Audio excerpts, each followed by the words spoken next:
My wife, Ella 32, and I 35 have been together for 7 years, married for 5. 2 years ago, she admitted to cheating on me with a coworker. I had always believed that cheating was a red line for me, and I was initially determined to divorce her. However, she did the work to regain my trust, or so I believed at the time. I also factored in the following, which allowed me to eventually move past it and forgive her. 1. She confessed to me voluntarily. She wasn't found out and forced to tell me. 2. It was one time at a housewarming party with a coworker.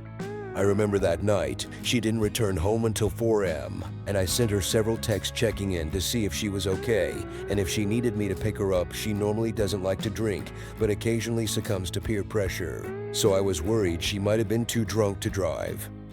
3. She quit her job after confessing to me. This was her own choice to prove that she was prepared to hold herself to better boundaries. I actually discouraged her at the time because I was set on divorcing her and was concerned that her lack of a job would mean I would need to pay higher alimony if she was unemployed. 4. When I was 19 years old, I also cheated on my then-girlfriend, not Ella, via a drunken kiss. Obviously, it wasn't as bad as what Ella did, which was full-on intercourse, but part of me felt like a hypocrite for not being able to forgive Ella because my college girlfriend had forgiven me.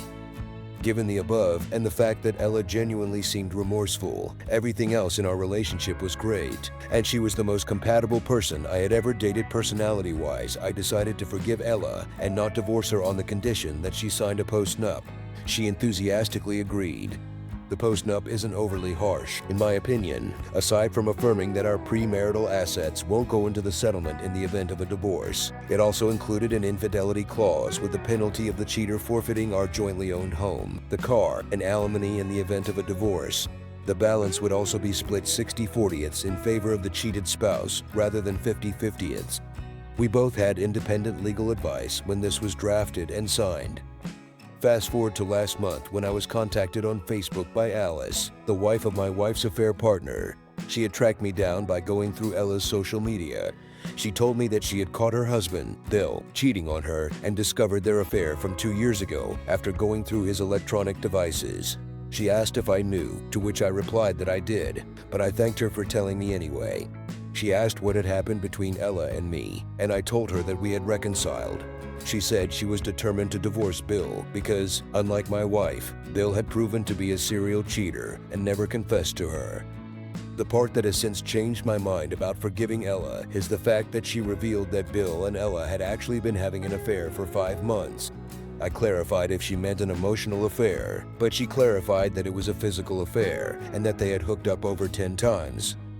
In my mind, this makes the affair so much worse. It wasn't just a drunken night, it was a long period of planned and deliberate choices, and I feel like an absolute fool. This past weekend, I confronted Ella, and she admitted it. I asked why she didn't tell me the full truth, and she said she didn't believe I would have forgiven her if I had known. She's been trying to convince me that it's in the past. We've made 2 years of progress since, and it doesn't matter whether it was once or 10 times. She argues that her confession showed true remorse. But my current thought is that the omission shows that even in her confession, her main concern was protecting herself rather than respecting me as a spouse by giving me the agency to make a fully informed choice, not that different from never telling me in the first place. I am now strongly considering divorce again and relying on the prenup for a more favorable divorce settlement. She wants us to go back to couples therapy, but how would that even work now that I trust her even less than I did 2 years ago? Thanks for watching. Please like and subscribe for more videos.